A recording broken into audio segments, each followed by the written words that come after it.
Oke kawan-kawan, kita akan bahas latihan soal bahasa Indonesia penilaian akhir semester untuk kelas 7 semester 1. Ubur-ubur ikan pari, langsung saja kita mulai. Nomor 1. Mengapa teks prosedur harus disusun dalam urutan yang logis? A. Agar pembaca mudah mengikuti langkah tanpa kebingungan.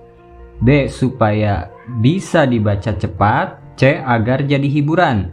Nah, ini untuk teks prosedur ya. Harus logis karena agar pembaca mudah mengikutinya ya, tanpa bingung-bingung gitu. Jadi kita pilih opsi A. Kemudian nomor 2, kalimat ajakan yang paling tepat untuk memulai teks prosedur adalah A. Saya kira ini kamu tidak perlu mencoba ini. Ini gimana ya? Saya kira ini kamu tidak perlu mencoba ini. Agak janggal ya. B. Mari kita biasakan sarapan sehat setiap pagi. C. Kamu harus membeli makanan cepat saji saja. Nah, untuk kalimat ajakan, nah ini di sini ada kata mari. Mari ini merupakan sebuah kata ajakan ya. Jadi kita pilih opsi B. Selanjutnya, perhatikan teks. Pertama, cuci tangan dengan sabun dan air selama 20 detik. Kalimat tersebut termasuk A. Kalimat ajakan, B. Kalimat larangan, C. Langkah prosedur. Nah, ini termasuk teks prosedur ya, karena ada langkah-langkah ya. Pertama, kedua gitu. Biasanya itu adalah teks prosedur. Selanjutnya nomor 4, informasi dalam teks berita yang baik harus disampaikan secara A. Menghibur dan puitis, B. Singkat dan penuh opini, C. Sesuai fakta dan objektif. Ini teks berita ya. Teks berita itu harus sesuai fakta dan objektif ya kawan-kawan. Oke, kita pilih opsi C. Nomor 5, ciri utama teks berita dengan yang membedakannya dari teks lain ialah teks berita dengan teks yang lain nih. Apa perbedaannya ya? A. Memuat fakta aktual dan penting. B. Berisi saran dan langkah-langkah. C. Deskripsi pemandangan. Kalau ini teks deskriptif ya. Kalau ini teks prosedur. Kalau ini memuat fakta aktual, nah ini baru berita ya. Ini baru berita. Kita pilih opsi A. Selanjutnya, kalimat berita berikut yang tidak valid ialah A. Menurut warga itu pasti ulah makhluk gaib. B. Petugas memadamkan api selama 2 jam. C. 3 kios terbakar termasuk 1 buah mobil minibus. Wah, ini ceritanya ada kebakaran ya. Ceritanya ada kebakaran, kemudian ada petugas memadamkan api selama 2 jam, ada korbannya itu 3 kios yang terbakar dan 1 minibus. Nah, yang tidak valid itu menurut warga kebakaran itu ulah makhluk gaib. Nah, ini tidak valid ya. Kita pilih A.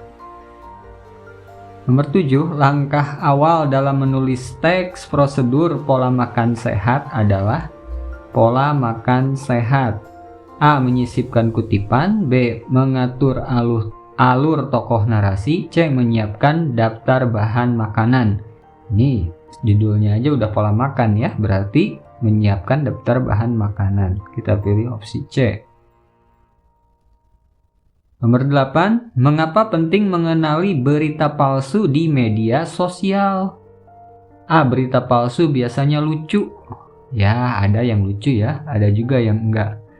Ada juga yang mengerikan. B. Menjaga masyarakat dari informasi yang menyesatkan. C. Supaya masyarakat tidak kehilangan hiburan. Nah, kita harus tahu berita palsu itu supaya tidak tersesatkan oleh berita tersebut. Kita pilih opsi B. Kemudian nomor 9, kalimat berikut ini yang merupakan langkah prosedur ialah A. Saya sangat suka jus jeruk. B. Campurkan semua bahan dan aduk merata. C. Menurut saya ini terlalu pahit. Oh, jadi ceritanya lagi bikin jus jeruk nih. Tapi yang langkah prosedurnya yang mana gitu. Saya suka jus jeruk, tapi ini menurut saya terlalu pahit. Nah, yang jadi langkah prosedur adalah campurkan semua bahan dan aduk merata. Nah, itu baru langkah prosedur ya. Nomor 10, salah satu unsur penting dalam teks berita adalah lead. Lead berfungsi untuk A. menyampaikan pendapat pribadi penulis, B. menarik simpati tokoh yang diberitakan, C. menyampaikan inti berita secara ringkas. Nah, jadi lead itu adalah untuk menyampaikan inti berita ya. Biasanya di awal tuh suka ada inti berita yang disampaikan secara ringkas. Nah, ini kita pilih opsi C. Opsi C ya. Oke, nomor 11.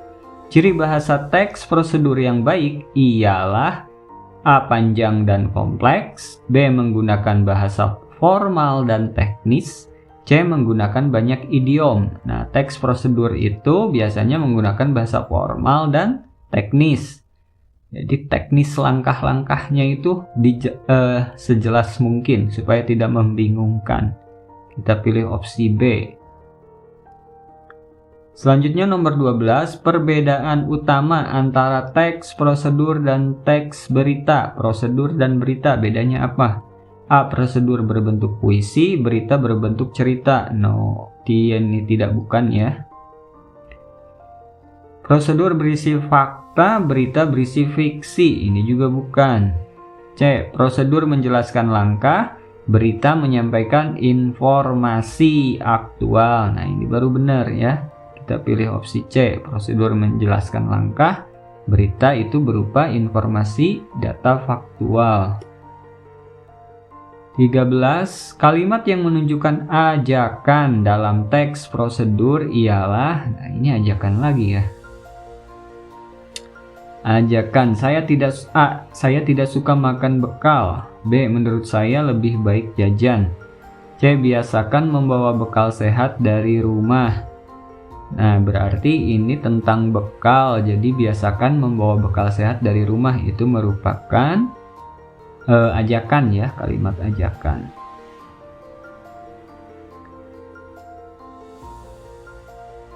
Kita pilih opsi C. Terus kemudian nomor 14, berikut yang merupakan jenis media penyebaran berita adalah penyebaran berita, medianya apa? Pantun dan syair. B. Televisi dan situs berita. C. Film dan lagu. Pantun dan syair bentuk karya sastra ya. Nah, baru ini untuk penyebaran berita, televisi dan situs berita. Kalau film dan lagu kebanyakan untuk hiburan. Selanjutnya nomor 15, mengapa berita harus memuat fakta dan data yang jelas? A. Agar bisa diedit orang lain. B. Meningkatkan kepercayaan pembaca dan tidak menyesatkan. C. Supaya bisa beropini sebebas-bebasnya. Jadi fakta dan data itu supaya ada kepercayaan dari pembaca dan tidak menyesatkan. Kita pilih opsi B. Ya, sekian pembahasan kita kali ini. Semoga kawan-kawan bisa sukses dalam semua penilaian akhir semester kali ini ya. Terima kasih, sampai jumpa.